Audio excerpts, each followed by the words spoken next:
Hi, I'm Benton Stokes. And I'm Elaine O'Rourke. And this is Cocktail Theology.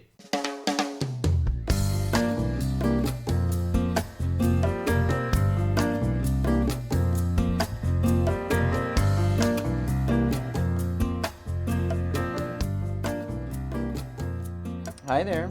Hi. How you doing? I'm okay. It's kind of a weird day, as you know. Yeah, it is a little weird. Today is the last day that we are recording from the house in Hermitage. Yeah. From the crazy, beautiful 1937 historic, gorgeous stone, wood, etc. house. Yeah, which we're just sitting here on the front porch, and you may hear crickets and cicadas and cars and I don't know. Cats with nails. And cats. I don't know what else you're going to hear, but just admiring just how beautiful. We've had a wetter than usual summer, which I attribute to the fact that Nashville will soon become Florida. Well, I think right. we'll have oranges and lemons growing here in a couple of years. But it's become like the tropics here. We've been having these like daily showers and these pop-up thunder showers in the afternoon. It's like I'm in Panama City Beach or something. And I feel the need to say to our audience that, yes, we believe in climate change. So we're not joking when we say we're becoming subtropical here. We're becoming subtropical, and this has been a subtropical summer. It has. But it's beautiful. Things are beautiful. green and blooming still, and it's nice. Okay, and we're just avoiding the fact that I just said. And this is the last time that we're going to do this from the porch. That's right. I know. Or from inside the house. So I know or from any room in the house. We've recorded many episodes here at the house, and many of those episodes here on the porch. That's right. So That's we right. are drinking, of course. We had a really fine bottle of red wine earlier. From the vineyard of David Bruce. Yes. In the Santa Cruz Mountains in California. It was a Pinot. It was gorgeous. Yeah, that our so friends, the nice. Winds and Reeds, gave to us. So thank you so much. Thank you to the Winds and Reeds. So we enjoyed that tonight with our friend, and now we've moved on to bourbon. We have. So you guys may remember that we made these kind of fresh peach daiquiris some time ago. So I've got the last of the peach syrup and the bourbon. Love. Yeah. And I have some version of a Manhattan that was imprecisely measured.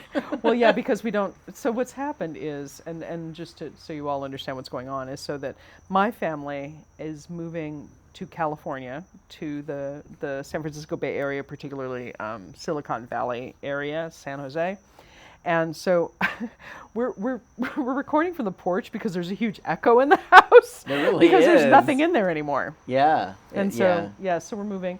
But that also means that our liquor cabinet, the things we make cocktails with, all of that stuff is really depleted. Yeah. I mean, it was this or, I don't know, straight Luxardo Maraschino liqueur, which... Yeesh. Thank you. I'm not the biggest fan of I like Luxardo in very small. Well, that's what it should be. Very, it should very be small. I mean, it's a doses. flavor. Anyway. Love the cherries, but Yeah, no. Anywho, so that's why we're drinking sort of random stuff right now. So we don't recommend that you follow what we're doing except for the David Bruce. If you like red wine, if you like Pinot, please look up David Bruce in Santa Cruz Mountains because just lovely, lovely nice stuff. And I'm a huge fan. So So we're just sort of talking about stuff when we were looking at each other and asking, what are we going to talk about today? There are a few things that are sort of weighing heavily. One of those things is the fact that we have come through a couple of mass shootings just in a week, actually 3. 2 days. 2 in 2 days and 3 in a week, right? So there was a shooting in Gilroy, California at the Garlic Festival there, which what little bit I know about Gilroy, California, is that they are sort of the self-proclaimed garlic capital of the world. It's agricultural. It's grown up from that. And it's just, and the pictures that I've seen of Gilroy Gardens that are there, Just beautiful. that just have these crazy misshapen, beautiful trees. And so when I heard about what happened in Gilroy, I was flabbergasted. My vision of Gilroy, California is sort of Mayberry, kind of quiet. It's about 50 miles from San Jose, and actually a town that I really look forward to visiting. And so hearing about the shooting there, then there was a huge shooting in El Paso at a Walmart and a mall, I guess, and there were 20 people. Dayton. Yeah, and then this morning I woke up to news of a shooting in Dayton Ohio. The thing that we were talking about earlier was just how the outrage doesn't mean as much now as it did a few years ago when these kinds of shootings were more novel. Now it's like when you have 3 in a week, Nobody blinks. nobody really blinks anymore. And when you do express outrage, it's sort of like, okay, but what's going to come of that? Right. What's gonna happen? What's different about that? Right. It's like when I read the president's tweet about El Paso, I'm like, okay, well, what's going to come from that? If nothing. you think this is such a shame and such an act of cowardice and such an unnecessary thing, then what are you going to do about it? And nobody does anything about Right. it. And so, you know, the logical question that comes from that is, well, is this just going to be America now? Is it just you're taking your life in your hands whenever you walk into any Walmart in America, anywhere? Is the fact that your kids and the people that you care about just aren't safe in a public place at a festival as benign as the Gilroy Garlic Festival? If you can't go to a place like that and feel like it's safe to have a hot dog and hang out with your family and listen to live music, I mean, what does that mean for the fabric of our country that you can't do that anymore? We pride ourselves on being people that are free and brave and whatever, but when you're afraid to leave your house or even afraid to go to bed at night because you think that somebody may shoot you up or somebody that you love simply because they have the right to own a damn gun, what does that mean for our country anymore?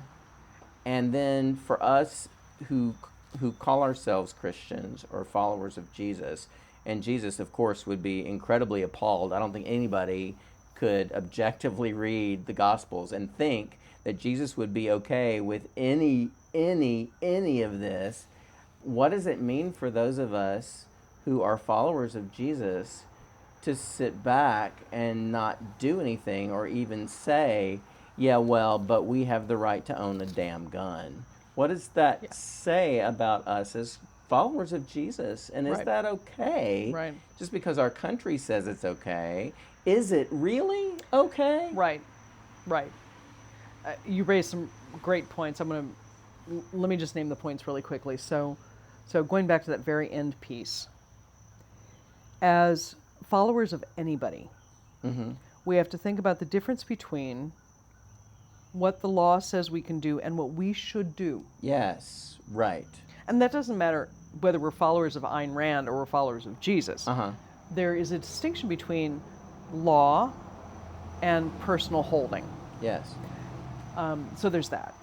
There's also the question of whether, if we are people of faith, whatever that means, I don't know, I'm not sure I know what that means, what should be our response to events that are clearly heinous, clearly outside the boundary? There's no question. There may be a few people who think it's perfectly fine to pick up an automatic weapon or a semi-automatic weapon, and if you write me letters about whether I've used automatic weapon correctly, I will not read them, because that's not the point, right?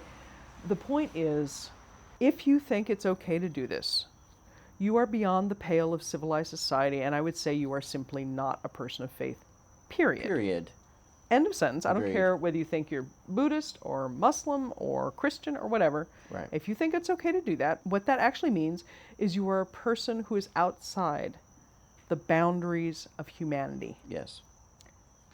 So, the question then is, for those of us who are inside the boundaries of humanity, what do we do about it? Yeah. And what does all of it mean? Yeah. So the number that hit me yesterday when all of this was becoming clear was, in the United States, in the last 215, that's 215 days, there have been 250 mass shootings. Sweet Jesus. Now, to be fair, because I know we're going to get letters, not all of those 250 were many, many, many people. But if it is a shooting of more than one person fairly randomly, that's a mass shooting. There have Right. been 250 of them Right. in 215 days. Now, you can blame mental health issues. You could do the Officer Krupke thing from West Side Story and just be like, it's the way I was raised, it's my, whatever. That's just crap. Yep. Because if you look at anywhere else in the world, with the exception of Syria, I think, this just does not happen. This doesn't happen anywhere it doesn't else. happen. And unless we are more mentally ill than anywhere else, which could be argued, and I'd be willing to take that position, something else is going on. So the question then is, so what do we do? Who are we? What do we do? And when you were introducing this, the part that really struck me, and has struck me in our conversation about this, is you said something like, are we becoming the kind of place that? And I was like, no, we are the kind of place that. Yeah, we are. We are the kind of place that. I mean, the fact is that we as a nation think nothing of this. We mourn and we cry and we weep and we boo-hoo-hoo, but we don't care. Because if we cared, if we believed, and I'll say more about that in a minute, if we believed it was wrong, we would do something about it. We don't believe it's wrong. The fact is if we as a nation do not believe it's wrong. Because if we believed it was wrong, we would do something about it. We would. The difference between thinking and believing. Thinking is something that happens, if you will, in your mental processes that may be connected to the way you experience emotion as well. So every thought has an emotion attached to it. Belief is the willingness to act on something. I believe that the world is round, which is why I'm able to fly to a place that I cannot see at the edges of my horizon. Mm-hmm. Mm-hmm. Okay? Mm-hmm. So if I believed that the world was flat, then whatever's beyond those trees would be the limit of where I was able to go. Yeah. Because that would be the end of my world. Yeah. But I believe that the Earth is a globe. As a result, I can fly to the other side of it and not think anything about it. Mm-hmm. Okay? So I am able and willing to act on the idea that this is true. That's what belief is. Mm-hmm. If we, as a nation, if we believed this was wrong, we would act on it. And we don't. And we don't. So all I can come to is that the United States as a nation, does not believe this is wrong. That's what I find disturbing.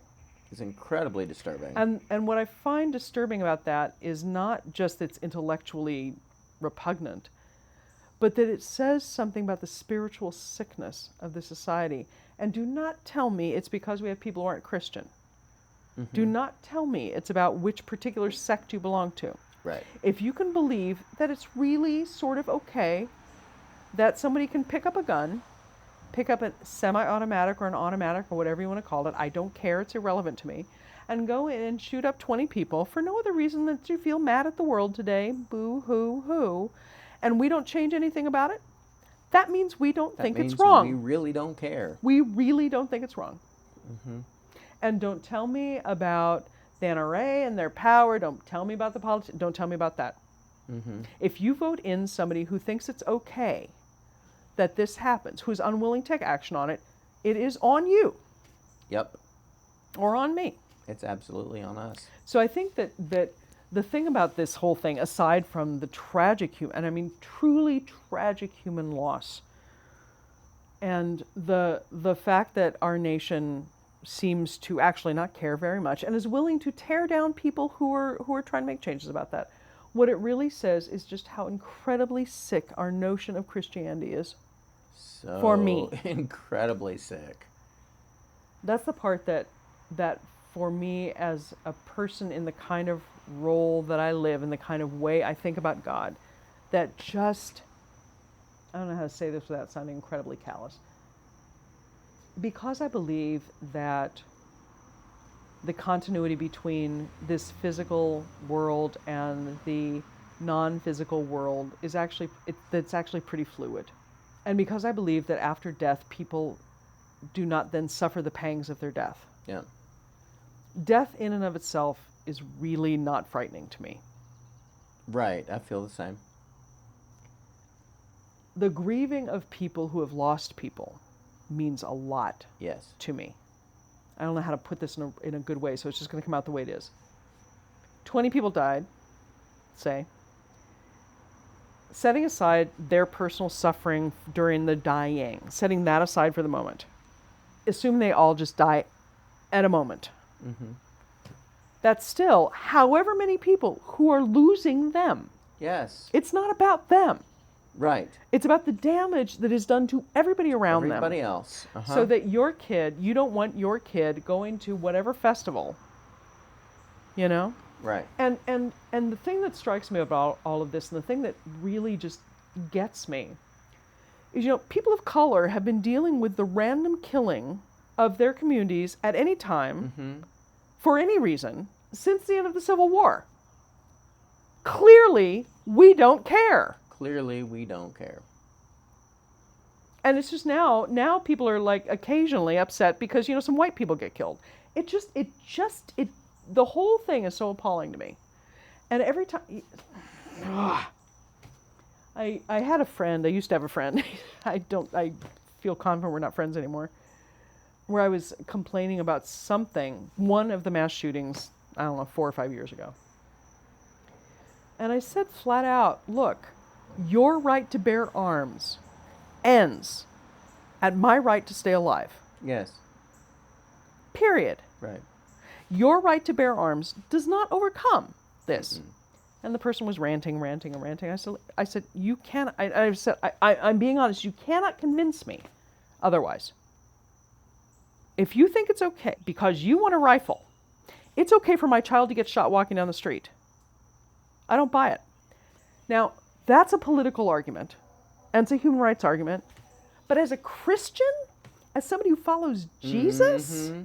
I don't see Jesus saying, oh yeah, that's totally okay for your kid to get gunned down because, this guy wants to have his... Right. I just don't see that happening. Exactly. And that's the thing that makes me so friggin' angry, is about Christians that get all up in arms about owning guns when clearly, there is not a sane person that could objectively read the Gospels and think that Jesus was A, a gun owner, B, would be okay with us owning guns and thinking that our right to own guns supersedes the right to somebody actually being able to live and breathe. Right. To me, there is just no common sense in that whatsoever, and how the church gets so bent out of shape about this issue is so beyond me. I cannot understand how somebody who professes Christ could actually say that my right to own a rifle is more important than your right to live. And they do. Right. I think probably more than anybody else I know, I am very, very able to separate the arguments about governance and the arguments about living a faith-filled life. Mm-hmm. I am very clear on the difference. I don't believe that any particular sect or religion should dictate the policies of a government. Of course. I'm okay-ish with the particular Supreme Court reading of the Second Amendment that ignores that comma in there, ignores the whole point of it, and says, fine, everybody can own firearms. Not at all what it meant, but that's fine. I'm willing to accept that, fine, that's the interpretation. And as somebody who follows a man who chose to die, chose to be silent, chose to tell his closest companions to put down their arms. Yeah. That following somebody who did that, and I know we're going to get letters, following somebody who did that, for me as a person, I may be able to say, great, read the Second Amendment that way. I cannot choose, as a Christian, somebody who follows Jesus, I cannot choose that. Right. If everyone who declared themselves a Christian in this country said, I choose not, then we might be a Christian country.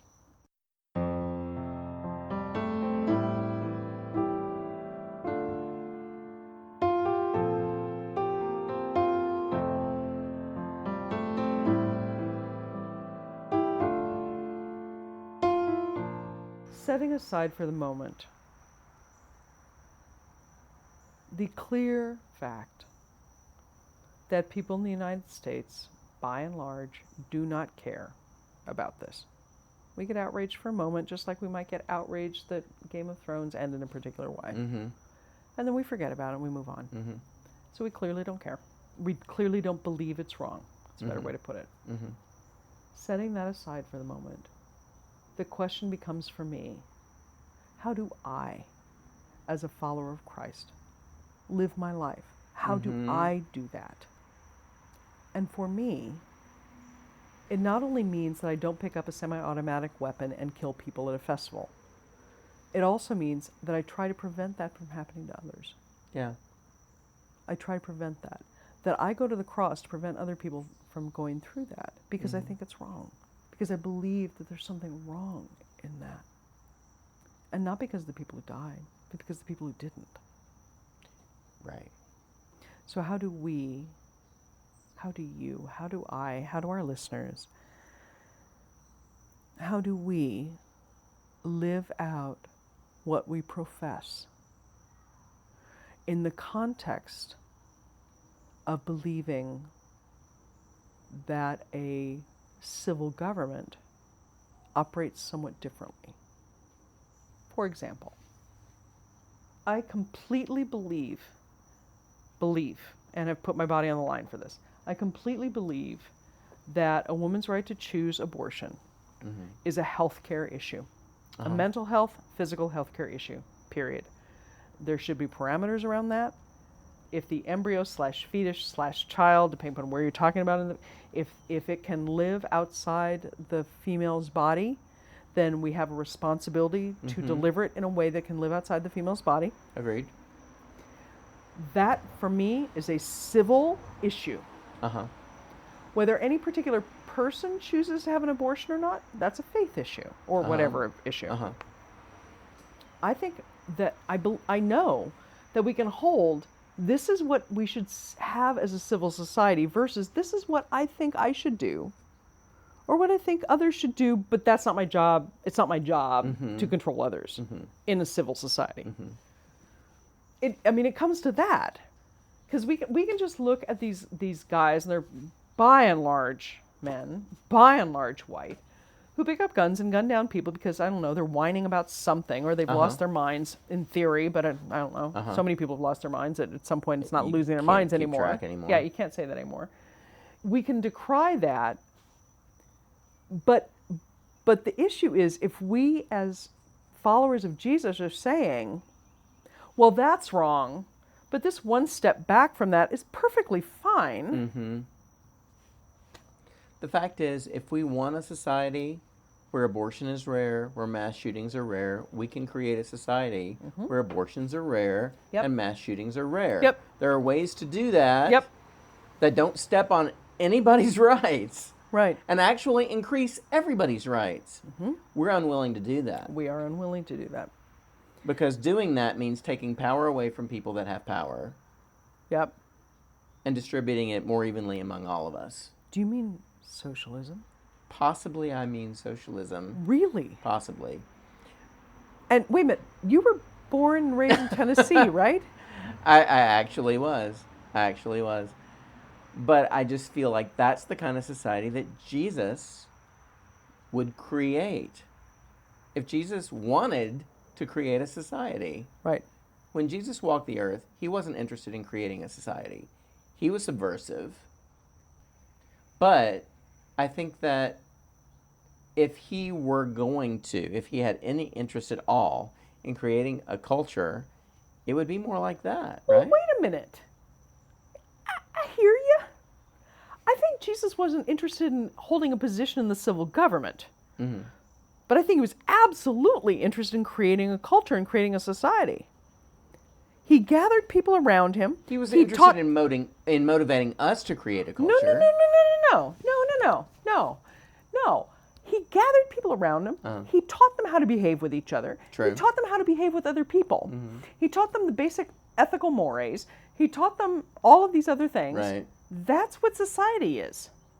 So, yeah, he just didn't want to have a civil government. That's different. He wasn't willing to do what he needed to do to overthrow everything that was there, which well, is different. Governmentally. Yeah, I'm talking about governmentally. But that's important. But I think that if we actually took the teachings of Jesus seriously in that way, then we would be the ones that would go and overthrow the government.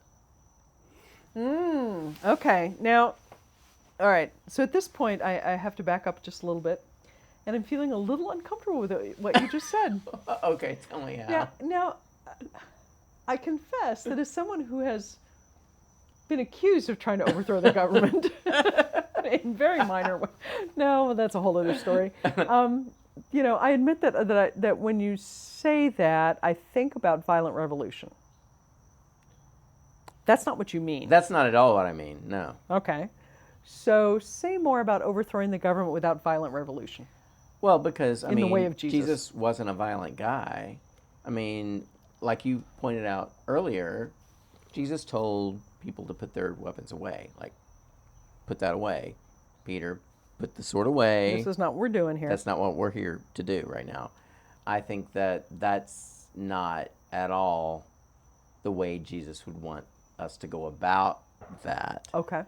I think if we took seriously some of the things that Jesus said, then we would truly be subversive. I mean, we would be countercultural, because the things that Jesus thought were important and the things that we as followers of Jesus say we think are important, they are not important to civil authorities necessarily. I think that for Christians, Christ followers that say that America is supposed to be some sort of a Christian nation and that it was founded that way, are incredibly disillusioned, because that's not what we were founded to be. We were weren't. founded to be a safe place for people who didn't fall into those categories easily. Right.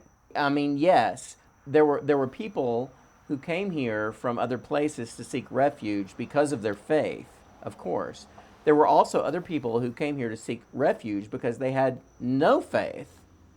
And America was designed to be a place where people Right. could do that. Right. The fact that Christians get on their high horse and say that we are some sort of Christian nation It's ridiculous. is complete bullshit. Well, and the language of Christian nation, just right there. Right there is enough. Right there is enough. Oh, my God. Christian nation is Constantine. It's 4th century. The guy who wants to take over the world takes on a religion and then uses it to take over the world. Right.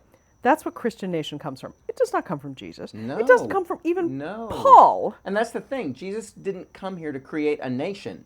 Exactly.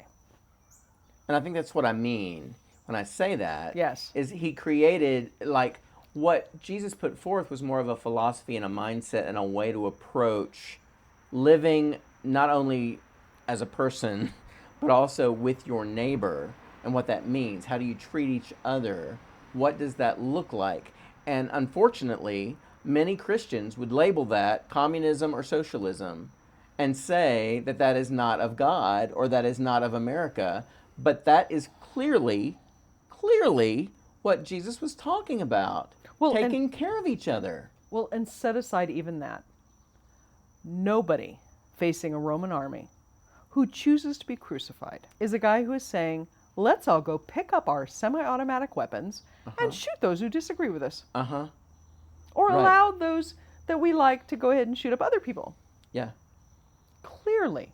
And if you think that that's what Jesus was trying to say, then you have confused Jesus with someone else. When's it okay to make my peace? Forgive us both for everything. Walk away and let it be. When's it okay to make my peace? So on a similar topic, one of the things that we've been talking about as you've been planning your move to California, and as we have, most of you guys know that we have folks that we work with and spend time with and teach and worship with here locally in the Nashville area. And one of the things that we've talked about lately is reaching out beyond who we are and where we are and drawing others in. And I think that one of the things that we've talked about a lot lately is, are we content to just sit here with what we've been given? And what we've been given, and you can look at where you are and what you've been given, listeners. Are we content to sit here with what we've been given and just bask in that and enjoy that and get our quote unquote praise on, or whatever language you want to use there? Are we content to be a part? I'm sorry, I just so didn't grow up with that. I hate that phrase so much. But it's like, are we content to just sit here and do that? Right. Or are we going to reach out beyond that Right.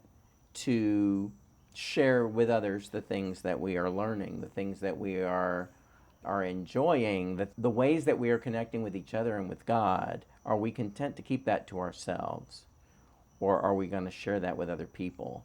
The tricky part about all of that, and the way this all kind of ties in with what we've been talking about, is that a lot of Christians believe that Jesus is the way, the truth, and the life, right? And so they take that in a way that means, if you don't believe in Jesus in the same way that I believe in Jesus, then you're going to hell. Precisely the same way. Precisely the same way, then you're going to hell. And so what we do as Christians, and you guys know I'm right, is that we go out and we say, this is the way you do it. This is the way you believe it. This is what's okay. This is what it's not okay. And if you're part of our team, then come on in. And if you're not, then stay the hell out. Literally. And literally, stay the hell out, because there's hell over there, and that's where you're going. Right. And so the distinction between being the kind of people that say that we're right and you're wrong, we have Jesus and you don't, and being people that actually love Jesus, want to grow in faith, and want to share that with other people. Right. Those are two different things. Right. That we did an episode last year about evangelism, about talking about what does it mean to make disciples? What does it mean to go forth and make disciples? And one of the things that I sort of got up in arms about was how people want to. I love how people think that you're the quiet, gentle one. But I got kind of pissed about this. And actually, I wish you guys could have heard the conversation that we had in the car, because it was actually a lot hotter than what we actually recorded. The conversation we had in the car on the way to Lexington, Kentucky that day when we were talking about this was, saying my way is the right way, and if you don't believe my way, then you're getting it wrong. And if you're getting it wrong, then you're not going to heaven and you're done. Well, right. And actually, you don't really deserve a good life here in the United States either. Right, you don't deserve, right. So the difference, and what is evangelism in the age of an America where gun ownership and Jesus loving are kind of the same thing. People put them in the same parentheses, and it makes no sense to me. Most of you guys know that I grew up in a fundamentalist church, and once I was married, attended a really sweet Southern Baptist church for 13 years. Don't agree with their theology. The people were sweet. But today I drove over there to take my daughter, who's 16. Jeez. I know, it's crazy. Sorry. But I took her to meet her mom and stepdad at the church, because they were going to be at services this morning. And this is the church that I was a part of for 13 years. So I was very aware, as I was pulling into the parking lot of this church, of my HRC sticker on the back of my car. Which you should tell people who don't know what HRC is. HRC is Human Rights Coalition, and basically it's the equal sign that you sometimes see on people's bumpers. It's yellow and blue. Yellow and blue, and basically it means equal rights for everybody. Particularly for LGBTQ, et cetera, people. Right. So I became aware of that, which I'm never aware of that. I don't even think about the fact that I have this sticker on my car until I pull into this parking lot this morning. And I'm aware that, I'm sitting here in this parking lot with this sticker on my car. Not that it was a problem, probably for anybody that saw me there or saw the car, but, it might have been. I don't know. Suddenly. But I'm just thinking about, why should that be a problem? Right. Why should that be a problem for anybody? Why should Christians think that certain people deserve rights and other people don't? Why should Christians think that if you have rights, then you're taking away rights from me somehow? if your marriage is valid, then mine becomes less valid? And this should not be a Christian question at This all. shouldn't be a Christian question at all. Right. It has nothing to do with following Jesus. And I'm not saying that as a follower of Jesus, I shouldn't make decisions for myself Right. about that. Right. But that's not what that's about. Not at all. So, as Christians, when we feel like we need to impose our beliefs on other people, when Our thoughts. right, I would our say thoughts, thoughts, right, not because our beliefs beliefs are something that we act on. So it's really just our thoughts or our point of view or our opinions, and we're imposing those on other people, and we're saying, you know, you're wrong if you don't believe this, and because you're wrong, the ramifications of that are hell. I mean, what are we really saying to people, and what does that say about the Jesus that we profess? I think it says that we profess Constantine. We don't profess Jesus. Right. So Jesus in America is not Jesus. I mean, the Jesus that American Christians who say that gun ownership is more important, who say that voting Republican is more important, Or whatever. but right now it's Republican. It's like, for those people, that is more important. That is more important than actually following the Jesus of the New Testament. What gives me hope in that is that the Jesus movement, if you want to call it that for the moment, the Jesus movement has thrived most when it was not part of the government. True. We are meant to be people who stand and die and speak and love out of conviction about who God is, regardless. What gives me hope is that on days like yesterday, when we reached 250 mass shootings in the United States in 215 days, what gives me hope is that there are people who see that following Jesus, loving God, being loved by God, means that we put our bodies in the way, that we say, this is not okay, even when we are unfriended on Facebook. Thank you very much. We say that, and we may be quivering way deep down, but we are unafraid in the sense that we know that that's what we're called to do. Right.